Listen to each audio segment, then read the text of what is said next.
siga kulwanzi awatali sula ubabuka wangamba mubasajja yenza basinga nera nungamba wesiri omusaite bitambula bino ndaba biki abyonkola ndaba kuki webali n'omukwano mujiki wansuubiza wati wansasudde mukyala wange webali love and no love and yo love and no bulima bwenyini kyendabye love and no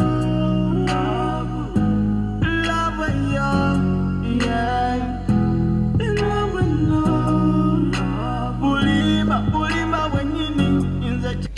Yeah, right. Once again, welcome to the Rwenzori Express Eye. Akanga kubira nyite wasinja eribya eukabye unatwa Amerikanda no nisaha ya kabiri eribya itukaonzera ko a program yetu akakubira nyite obulikiro wasinja eribya iunai kumire okwa radio kande ingana kubira nyite Snow FM for you and Eddy King the King and the program is the Rwenzori Breeze about the segment of the Rwenzori Express Eye right now on the radio. Obutufu watubiza bingi wansiba katambala mu maso nokukwana wangamba bingi nongamba toliraba mulala nga wendi nongamba inyakubanga kulutegererwo. Alright, chisha mnabiri bangi nibya eninga kutwala okwa kalenda ngebya eninga kusomesa ya okwa kalenda tukendibya etukasamara kalenda yabya ikatandika mwakachi kande yabya ikatsuka butukuchi kande kalenda esyo kubanza ashabya siwite amezi mangahe kande iskatsuka omukwa ngahe ishaunzereda omukwa ngahe ne wahayi owatsukaho kalenda kuze eribya abakabara evero akande habachi evero evende abekongere bawako evende isibye ndiongerwako evende ibyasaribwako akutse esituketamu like leap days kutse esha leap years askaban kasite omwamyaka kande leap years abo ekiskaban kayo obuli myaka ini leap days isyaban kayo nasyo kande ishabya eskayongereba wako ngokukweze okwa February ekikaleka evende bero ibyabya 28 nevende ibyabya 29 kande ebyosebyo ngendebya engakuletera byo omwa program ya Rwenzori Express Eye.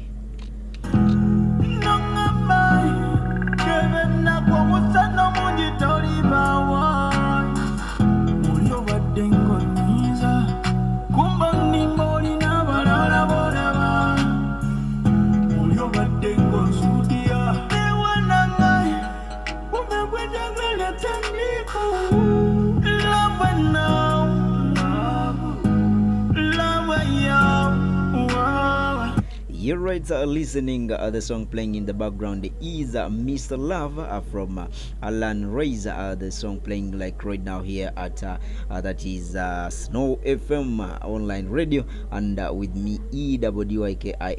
Eddy King the King. Angabenga numkubira nyita tuwite esha calendars nyinene omwachi uchino akande ngedebya enkakubira nisha calendar shahayi esituwiteyo ni calendar yahayi etukakolesa ya ne calendar yahayi yetsukaho ebyosebyo angedebya eninga kubirabyo oma Rwenzori Express Eye. Our Rwenzori Express Eye ayikakuleteba wana Eddy King the King ngabulikiro akangana mukura nyitiba mwenzuku wayo tukalibika manyisa mwenzuku wao atukalibya kaya manyisa mwenzuku wewe anyiti a program ya mabiribe ikatandika kande mwenzuku we abe inyakasera hakuhi. For our people who doesn't understand Lukonjo, actually I'm telling you today we are going to talk about a calendar and see how the calendar was started and when calendars started to exist, when they started using them, who started or who designed the first calendar, and why is calendars designed with some days missing, and the names of the calendar: January, February, April, March, and what are their meanings why were they named like that? That's what we are going to study today. That is what we are going to talk about right now here at Snow FM, and program is at the Rwenzori Express Eye with me, the radio boy Eddy King, the King.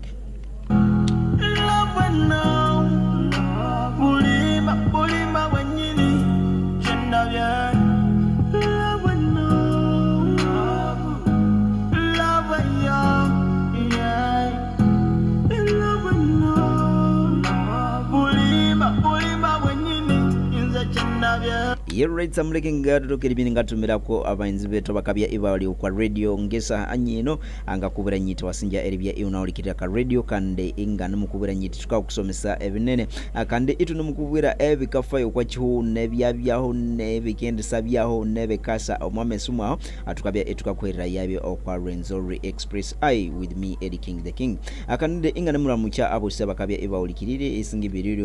omukuru abaulikirire that is Fiona.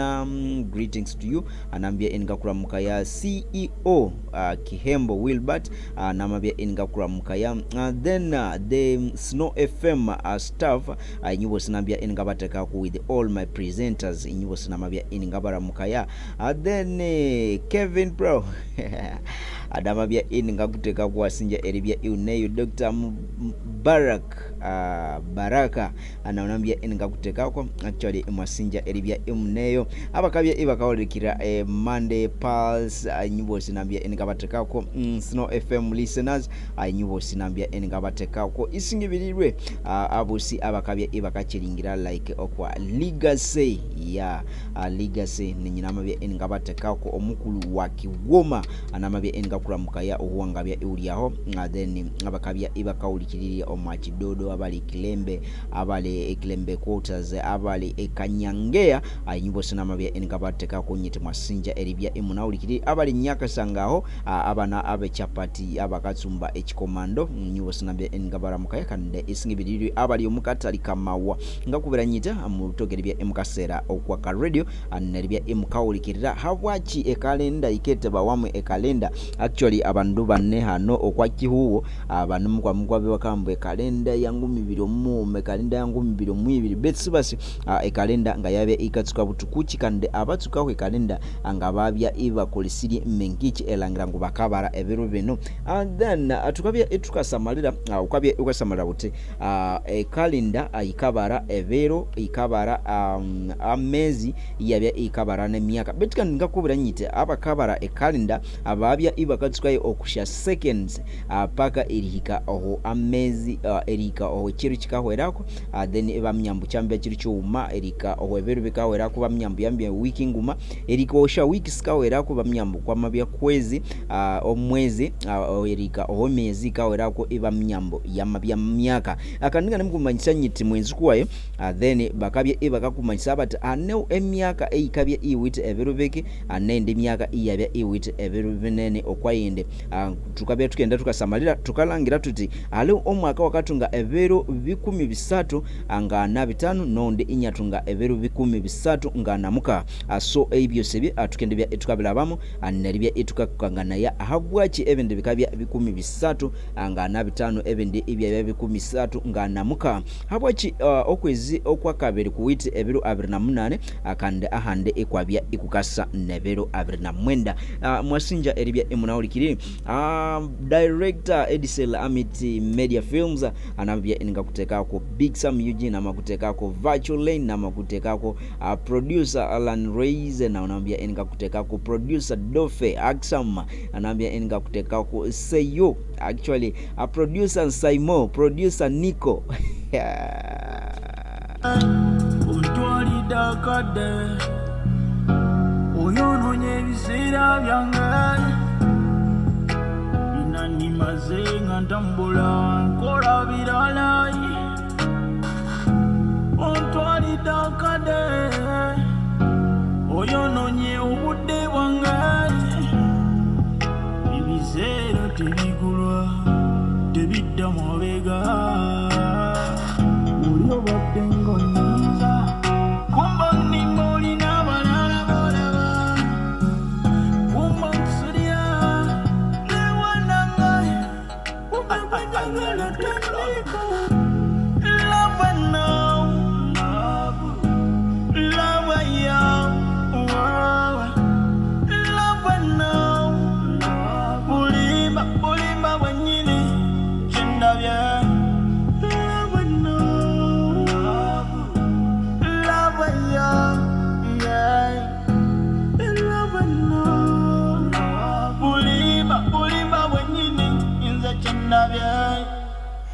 Yarraitsa wasinja eribya eunaulikiriri kande ngana mukubirinde utoke eribya euchineko kande iswalwako abato mabya itukenda omwa program yikuwetu director that is the Rwenzori Express Eye with me Eddy King the King.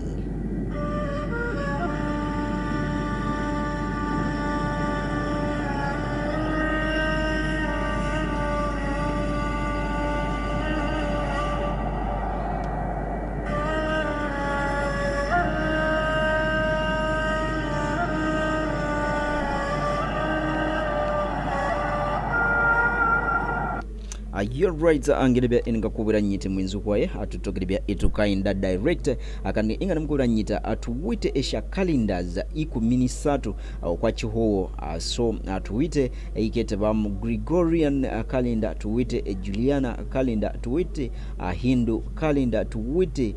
Buddhist calendar, tuwite Islamic calendar, Jewish calendar, Persian calendar, Chinese calendar, Bahari's calendar, Coptic calendar, Ethiopian calendar, kandi itwatungamo reserved Juliana calendar kutsi named evaketa Mayan calendar.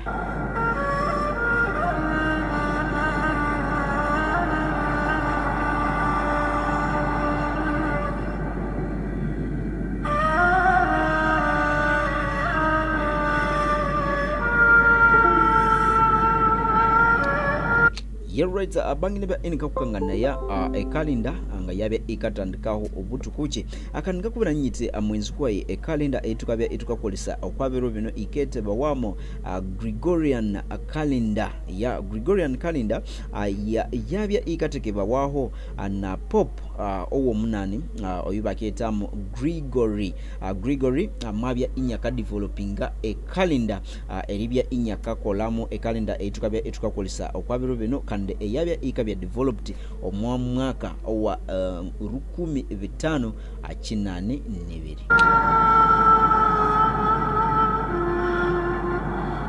The Gregorian calendar, the calendar system we use today, was first introduced in 1582 to make up for the inquiries of its procedures.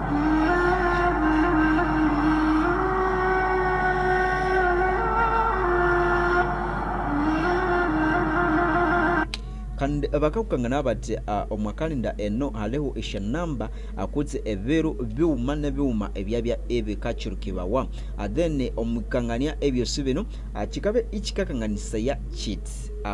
calendar eno eribya ikakoleba wayitya haneho ebindu bero ebyabya ebikamisinga omusha calendars kandi bakatukangana bati calendar ikolebiri omumezi 12 akande amezi awande awete evero 28 awande evero 29 anawande awete evero 30. Tukabe tukenda tukasamalira okwa calendar eya Gregorian calendar kutse calendar eitukabe etukakolesa ebiro bino okwezi okwa January akuwite ebiro 31 okwe February akuwite ebiro 28 esyo baketamu ebiro 28 omwa common years kandi ebiwite ebiro 29 omwa leap years angene bya enika kusomesa ebihambangene okwa leap years and common years then okwezi okwa kasatu kutse okuketeba March akuwite ebiro 31 okwezi okwa kane bakakwetamu April akuwite evero 30 okwezi okwa katano bakakwetamu May kuwite evero 31 okwezi okwa muka bakakwetamu June kuwite evero 30 okwezi okwa musanju bakakwetamu July kuwite evero 31 August 31 September 30 October 31 November kuwite evero 30 kandi December kuwite evero 31. So engane mukubira nyitimba mwenzu kwaye angene engakubira amena ano abya inyaka rohai kande habwachi baketa mu November kutse baketa mu December kutse baketa mu January February March April May June ebyo sebyo angene bya engakukangana yabyo ekiro ekyamunabwire so wasinja eribya unaulikire abetingana mukubira nyite obi ukaye manyisa omwenzu kwawo awo tetwama tukendibya etukatandika the Rwenzori Express Eye kande eklasi ya mabiri bya ikatandika like right now.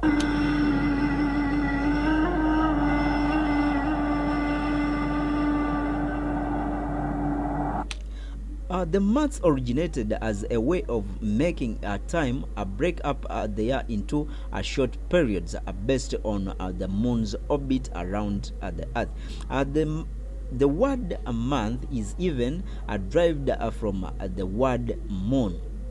As far as we know, months were first used in Mesopotamia sometime between the 500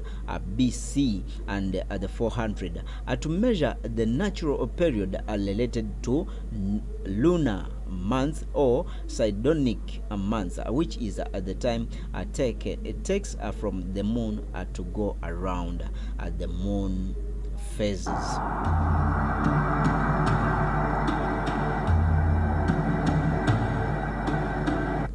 Hanu bakabya ebakakangana bati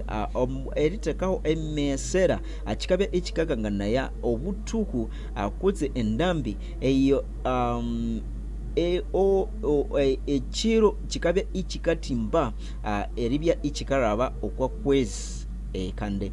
ebyo mbyatandika eribya ebikabawa enyuma esyemyaka nga 12 okwa 5 Yesu isinyale inyabutwa so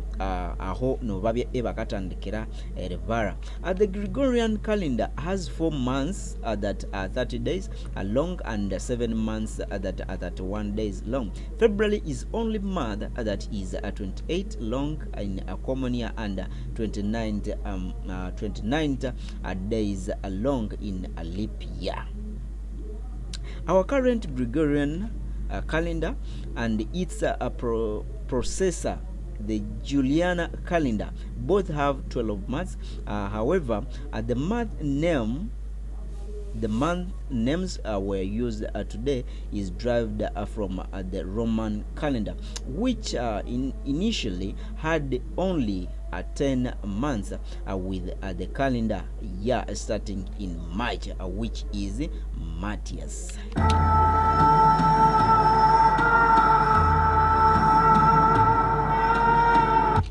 Hano bakabya ebakatukangana bati a calendar eitukakolesa esaha eno eketaba wamo Gregorian calendar yabya ikarwa omakalenda ebaketa mu Juliana akandengebya enikakubura a calendar eyibaketa mu Juliana yabya en calendar eyo mushakulu akutse omulume oyibaketaba wamo Caesarius ya Caesaro abantu bakamweta mu Caesaro so Caesaro ni wabya inyakakola a calendar eyo kubanza ule kitwende tusamalire Caesaro aniwabya inyakakola e calendar eyo kubanza kandi bakabwa bati kikabya ikikalangirika kiti Caesarius amwabya inyakakola e calendar eyo kubanza eyabya iwite amezi 10 kandi inyawite ebero ebyakongeramu akusikira ngo kwamanza akutse inyakakola kuyo akusekira angu kwanziri so yabya inawutemu esha leap days inawutemu esha leap years kandi every leap year ikasa every after emyaka ini eyo neyo omushakulu Caesar abya inyakakola so ekikakangana kiti Caesarus ni umundu okubanza eribya inyakakola e calendar kandi kikabwibwa kita Julius Caesarus was a Roman general and a statesman, a member of the first triumvirate. Caesar led Roman armies in the Gallic Wars before being defeated. So nayo tugendebya etukamwingirira enaribya etukalangira ebikabya ebimuhambange neko Caesarus tukendebya etukalangira Caesarus abutawa butukuchi mwakwa butukuchi kandi mwakola mibirichi for the Roman Empire.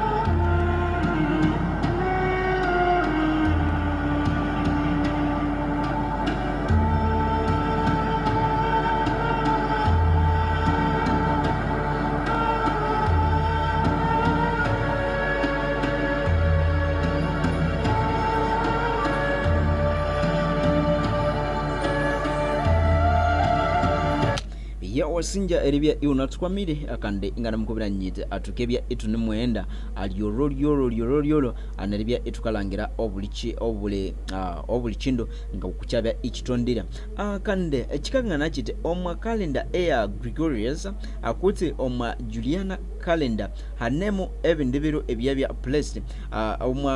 omwa calendar eya Juliana chikabe ichikakanganisa chiti okwezi ikukatandika omwaka wakasatu ini kukakolange January eyebiro bino akande ikwabya kukahika omukweri 10 then omwaka inyabya inyakawa so achikamanyisiya omwaka abya set of only 10 months 10 months then omwaka inyakabya inyamahwa so iyo Caesar omwabutuku obo inyakabya amanza eryongejayo omwaka chikamanyisa chiti inyakabya inyakongeramu ebendebero then nacho atukendebya itukachikangana atukebya itukachisamalira ngokuchabya ichikolire then chino chikabwibwa chiti the Romans named some of the months after their position in the calendar. September means the 7th month. Okwezi okomwenda kutse September kwabya inikwezi okomusanju omwa kalenda eyenyuma eyabya ikatandikaho omwabutuku obwenyuma akande October kwabya okwezi okomunane November ikukabya okwezi okomwenda and December ikukabya okwezi okwerikumi. However, the January and Feb were eventually added and being chikakanganisa wachiti January ne Feb syabya isisiriku omwabutuku obo obwe calendar eyabya ikatsuka bwakolesibwa na Caesarius kandi bamabya ibakakangana bati amena ano abya inyakalukibawa erinyuma eri ebitsumbe akotse okulina eri omundu nye kwa mko bati inje okwezi kulebe namakuluka erinalya like we have omwamezi owale okwachuku nukutse utu chinakolisa like right now okwezi okwa July akuleho kwimaniri omulome ebakete bawamo Caesarius.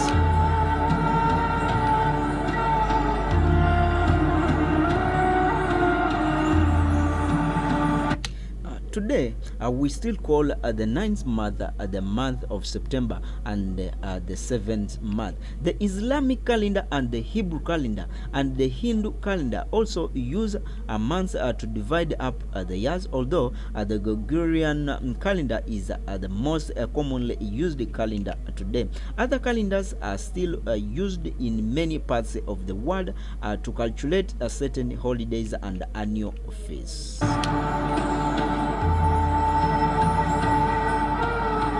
Chikabe ichikakanganisibwa chiti esindisha calendar sichineyo nasyo sinemukola kande omwachu chino abetu iba nimukangania bati iba nimukangania bati calendar eyibakita wamo Gregorian akuti eyabya ikakolebwa na pop owo munane oyo aketebwa mu Gregory ani ikabya ikakolesebwa okwabero bino so inga china kutwala emperi mwenzi kwae angabe ingane mukumanyisa nyite wasinja eribya iune okwa Snow FM akande wasinja eribya iuna olikirire program yao the Rwenzori Express.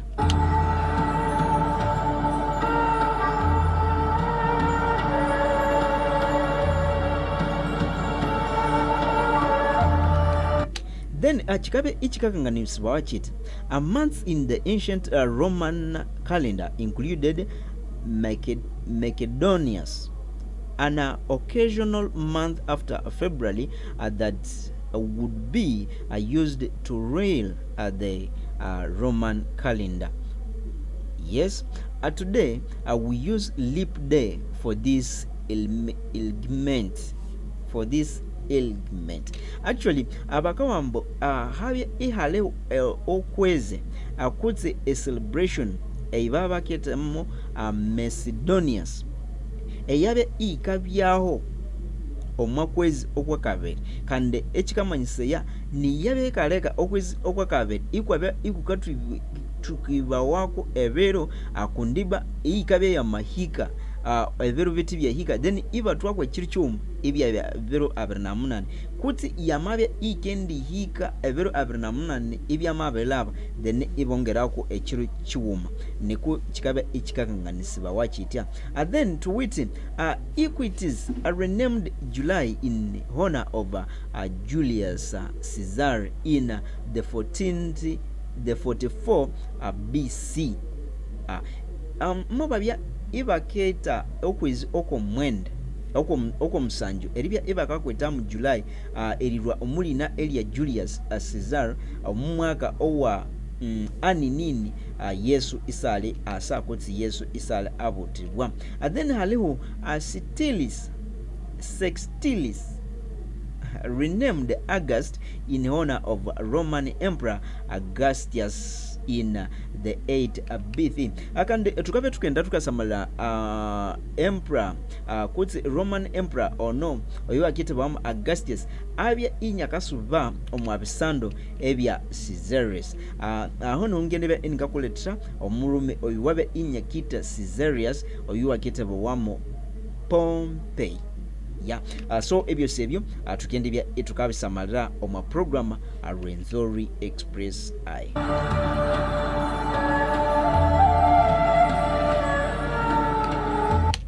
The Gregorian, also as known as a Western Christian calendar, is the most widely used calendar in the world.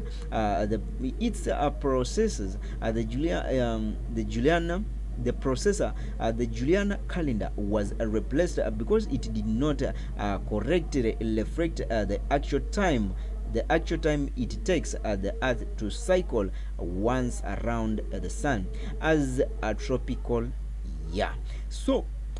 bakalukangana bati ekalenda eno miyabe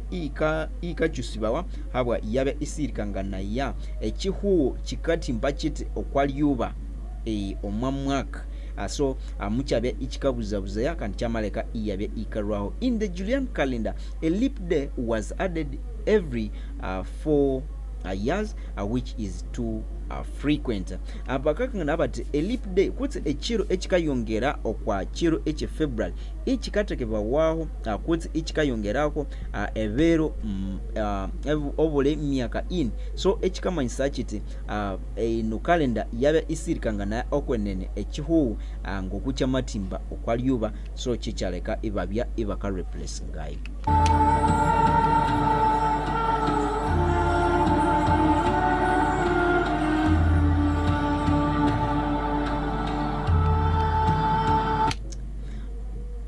Ekindi kikabwa kiti over centuries since the introduction in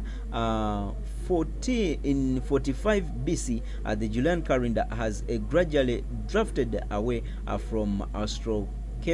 astronomical events like the vernal equinox and winter solstice. To make up for this error and get the calendar back in sync with the astronomical season, a number of days had been dropped when the Gregorian calendar was adapted. Actually okwa calendar eye nyuma mungabe engakukangana anyiti yabya ikakolebawa niyabya ikakolebawa omwitsukatsuka so kikamanyisa kiti omulu yabya iwite amezi 10 erikola omwaka then a Gregorian calendar yabya ikasaho yamabya ikachimaya ebindebero naribya ikabigata elangirati byamabya ebikakola awandi mezi awabya inyakakolaki inyakongereba wabo. In North America, for example, the month of September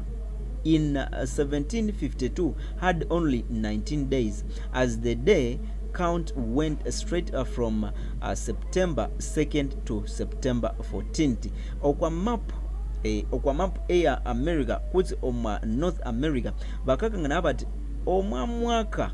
owa rukumi rusanju atanibiri okwezi okomwenda kwabyako witi evero 19 bisa ambo ikukabara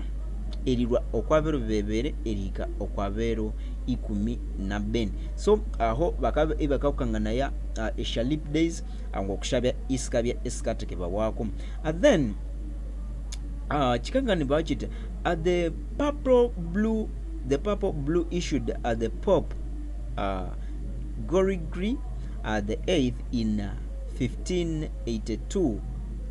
discredited the 10 days be skipped when watching the Gregorian calendar. However, only 5 countries adopted the new calendar system that year,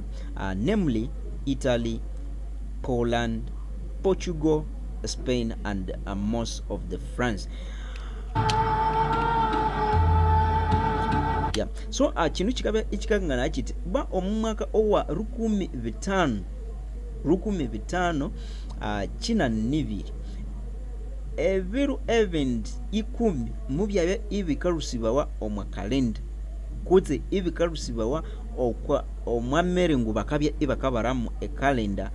then bamabye ibakachuseya ekalenda ewit amezi 12 kandi ekalenda eno muyabya ikaletebawa na Pope owe Roma oyu aketebawamo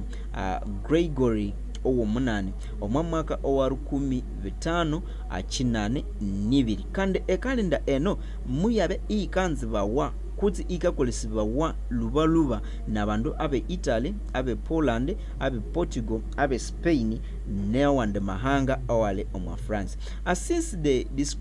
discrepancy between the Julian calendar and the astronomical season kept growing over time in the centuries that followed, more days had to be skipped in countries that switched to the Gregorian calendar. So even ndibiru mubyabya ebikenda ebikalusibwamo erangirambo bamabye ibakahikiraya amezi 12 ayo akandi kikabe ikikakangana akita later the US, Canada and UK dropped 11 days in 1752 Japan so ngende enika kutwala okwabantu bano enyuma eyeribya ekalenda iyabe ikachinjinga so nabo mubabya ibakendra ebiru byabo so ngende enika kutwala okwatebo neribya enika kukangana ya obuli mwaka bano mubabya ibakachinjinga butukuji bano bamabya ibakachinjinga butukuji after eribya ibaka introducinga a calendar eyituka kolesa ya okwabiro beno.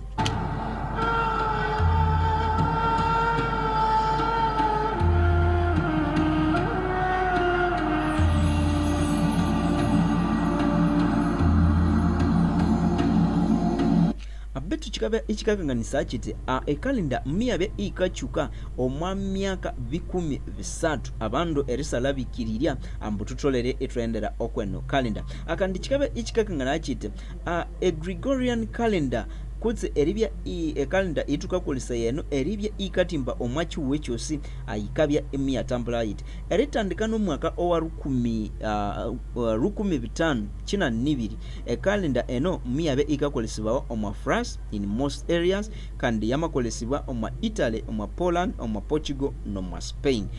miyabe ikalusibwa wako evero 10 then omwa mwaka wa 15 china nisatu miyabe ikingira omwa Australia, omwa Germany no mwa Catholic states kandi nayo omwabero 10 then omwa mwaka wa 15 china na msanju miyabe ikenda omwa Hungary omwabero 10 yamabya ikakolesibwa then omwa mwaka wa 10 ruka omwikumi miyabe ikingira omwa Germany omwa Prussia omwabero 10 yamabya ikabya yamabya ikakolesibwa then kandi abagakangana bati omwa 15 china nibiri bya 15 china nibiri aho miyabya iho yabya ikatsukira then kandi hano ibakangania bati omwaka owa 10 rusanju miyabe ikatasa yongera eringira omwa Germany then omwa Protestant areas abamabe ibakakolesa yayo then nomwa Switzerland yamabe ikakolesibwa then yamabe ikangira omwa United States of America kutse balya eriro kwa kalenda yikwabo eribya ibakakolesa ekalenda etukakolesa yeno omwa 1752 ibakakole bamabya yamabya ikingira hauma omwa United States yamabya ikenda omwa Canada no mwa United Kingdoms nesha colonies esha United Kingdom yabya ikakolonizinga then between runane sanjunibiri okwa 18 china nisa sanjunisato amiyabya ikingira omwa Japan kandi miyabya ikingira omwa Japan eyosi omwabero 12 then omwa 1914 yamengira omwa Bulgaria omwabero 13 yabiribya ika itimbamo eyosi omwa 1918 Estonia and Russia omwabero 13 then kandi omwa 1923 yamabya ikatimba omwa Greece omwa 1924 kutse omwa 1927 yamabya ikatimba omwa Turkey so aho ye period ekatukangana ya ekalenda eno angokuyabya ikatimba omwa kihuwu kino ekyosi.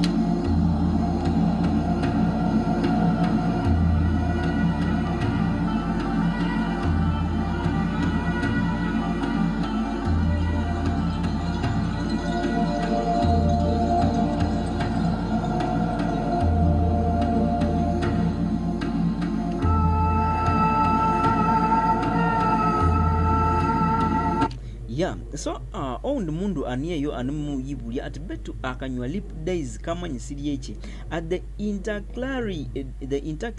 day that usually occurs every 4 years is called a leap day and is created by adding an extra day to February.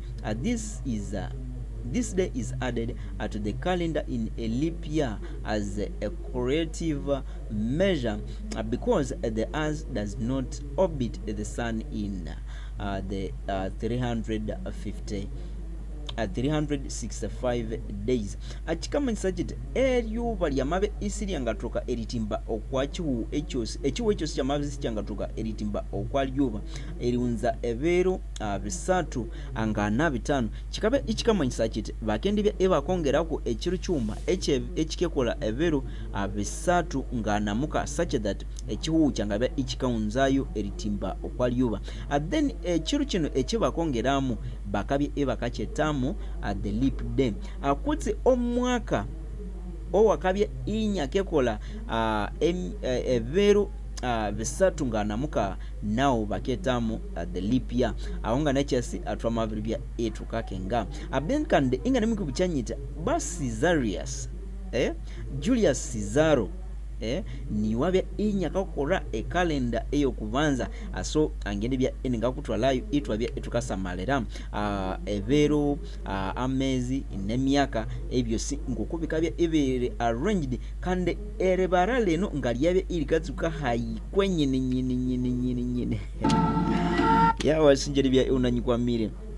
That is the Rwenzori Express Eye with me EDDYKING Eddy King the King akandinga nimukubira nyita wasinja eribya iune okwa program like right now atubi itukamenyera binene ebiri omwachihu atubi itukaminya a history and muwana bya isule hunayi isinabyaho abetu tubi itukasomesana ya eribya itukamenyerera echihu ngokuchabya chikaenda kandi ngokuchikaenda kandi ngokuchikendisa enda so inga nimukubira nyita okwa mkwabya iune okwa No FM akande a program mikwa Rwenzori Breeze oma segment eya at the Rwenzori Express Eye nemutuka kuleta evinene ebihambangene okwa history ebyabyaho evereho nebikendisa byaho nebikendisa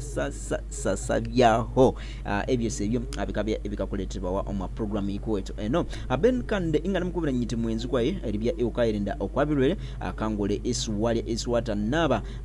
usuwata naba okubyala utsuka bwanaba okwabyala iwabya iukanaba esabuni na maetse au iwabya iukanaba ebyala ebyabya ibikahina then iwabya iukalya kandi after erilia iwasubira iwanaba then iwabya iukalaba yano masigo okomeno such that ukakania na bayenzi kwao iwaleke babeheria eshambuta omukene ebinyobwa dodo betsinga sine dodo nainga ikanabo ya manye kabo ya yo so obuyonzo bukatandikira omwanyumba ikuwao then ebunumbya ebukende hihya iswanabaya ekikopo ehihya kande omwakati yakyo ikinakiniri kendebya eukalwala ebirwere ngekolera kande ngane mukwebwiranyite ubye eukayirinda okubirwere ebyo then kande ingane mukubuchanyitiba eunaulikire program nindambi eribya etukatwala abana eskuru ubye eukakola program eyerangira ngukuka shoppingira abana bukuwao erangira ati bamabya ebakende eskuru baleke bakasiba bakalera kumalambo neribya ebakata baniza abataka bakiba emiyembe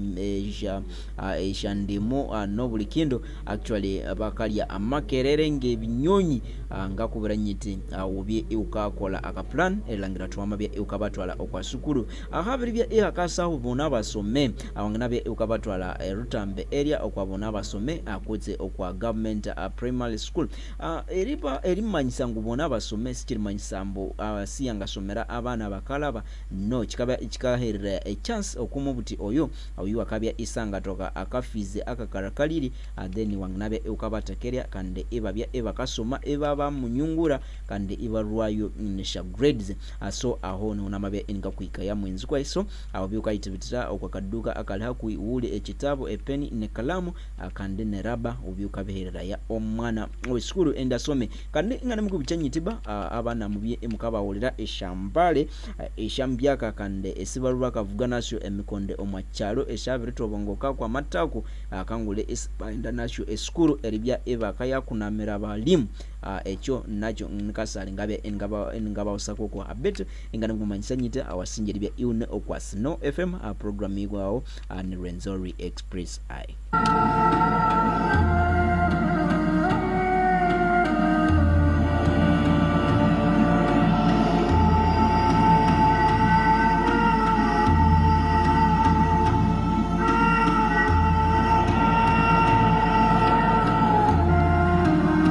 So right angenebya ingakulaba ya omwebyo neribya ingakusummarizing aba program yeto ango kwiru iyendiri omwaluba then kande ingana mukobiranyita actually awasinja eribya euneko kande naumisiriziri eunaulikiri program ikakanganaita at the earliest calendar date back to the Bronze Age with a civilization in the Near East region, such as the Babylonians and the Persians, being among the first record a time by using a natural cycle, including days, lunar cycles, which are months, and the solar cycles, which are years. The problem is that the actual length of a day is 23 hours and 56 minutes, 4 seconds,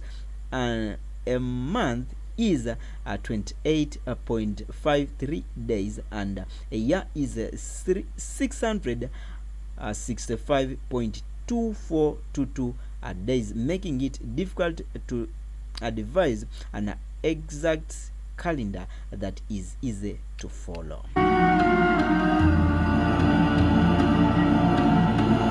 So no bakabya ebakakangana bati event bitsibu ebyaleka a calendar eno iyabe ikachengingwa wa kuti ibakataka a calendar eyokobero bino ukasangana uti echiru cyuma kirimu eshasa averinin ichabyamu esa minute kuti esha dakika 50 ishabyamu obutikitiki kuti obu second bone then okwezikuma ikwabyamu ebero 29 katondi 5 kutse omwaka muma inyabyamu ebiro 10 nga 5 katondi 2 so ichikabale mesaya eribya ebakabara ebero ngebyo then chikakanganisa kiti the Egyptians are generally credited as the first to make all their months in 30 days, moving away from earlier attempts of trying to synchronize with lunar cycles and focusing instead on aligning with the solar year. They also introduced the concept of leap year every 4 years.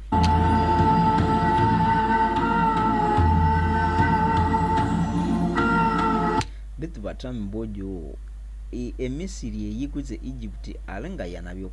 olubula luno alwangnabyo obunde lunyo kwakiho because akwabaganda okasamalira Egypt emisiri abetu kande wasinja eribya iwamabiri ukawolekera. At the Julian calendar, the Romans had developed the mode, and it was Julius Caesar who oversaw the formation of the Julian calendar and claimed for putting place the foundation of the calendar we are using today. Caesarius commissioned astronomer Sognansis to improve things. The results being that each month now had either 30 to 31 days, then excepting February, which contained 28 days and 29 days every 4 years. However, under the Julian calendar, January wasn't the first month of the year. Instead, it started in March and ended in February.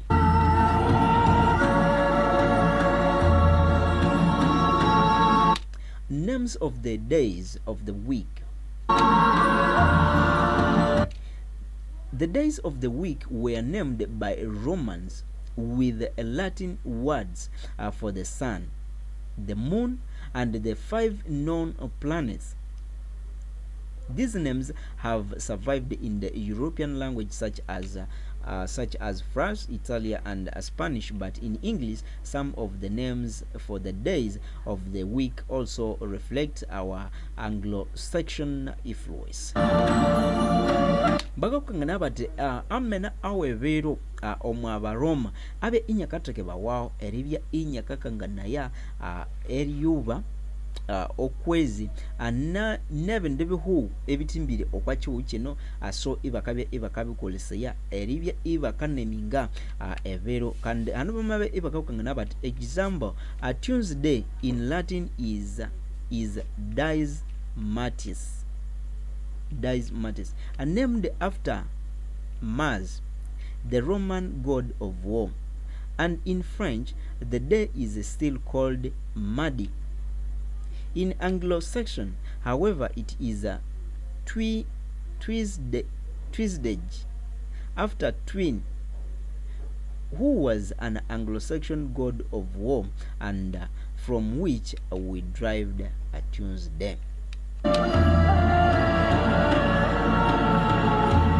Likewise, Latin for Thursday is Dies Jovis, named after Jupiter, the Roman god of the sky, and in Spanish the day is still called Joves, but in Anglo-Saxon it is Thursday, after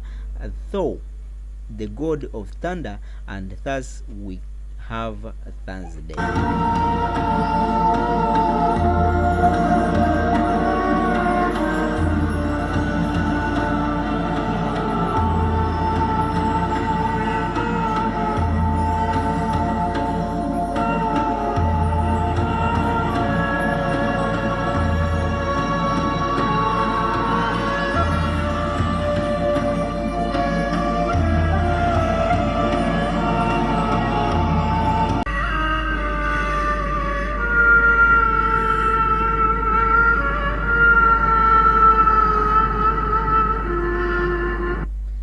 Names of the month akutse amena awa amazing abe inyaka heribawa ad many more of the Roman terms are for months of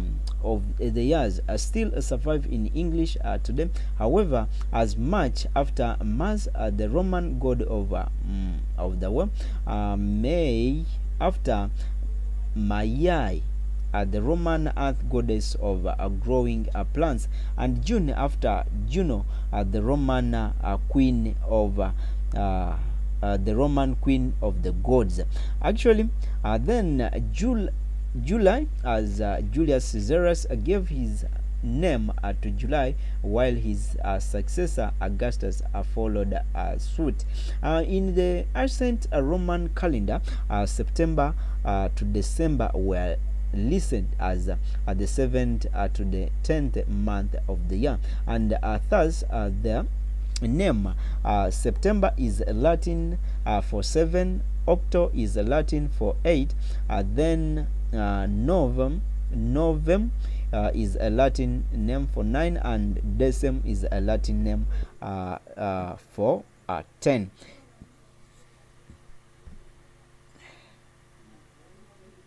So mwenzi kwa ebyo niko bikabya ebiri bitya. Then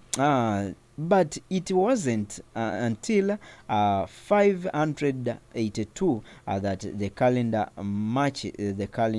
was matched to Gregorian. Gregorian was brought after Gregory the 8th, who wanted the calendar to be backed in the seasonal events or the spring equinox and winter solstice. Actually that is how it is. So mwenzikwe wasinja eribya ulunaturikirire akande aho nongindibya inga kusubulira but we are going to go musical tukebya etukenda oma music then kande inga nimukulichayo anyitu wasinja eribya ukarayo oma Rwenzori Express Eye hano okwasino FM okwa oma program ya the Rwenzori Breeze with Eddy King the King.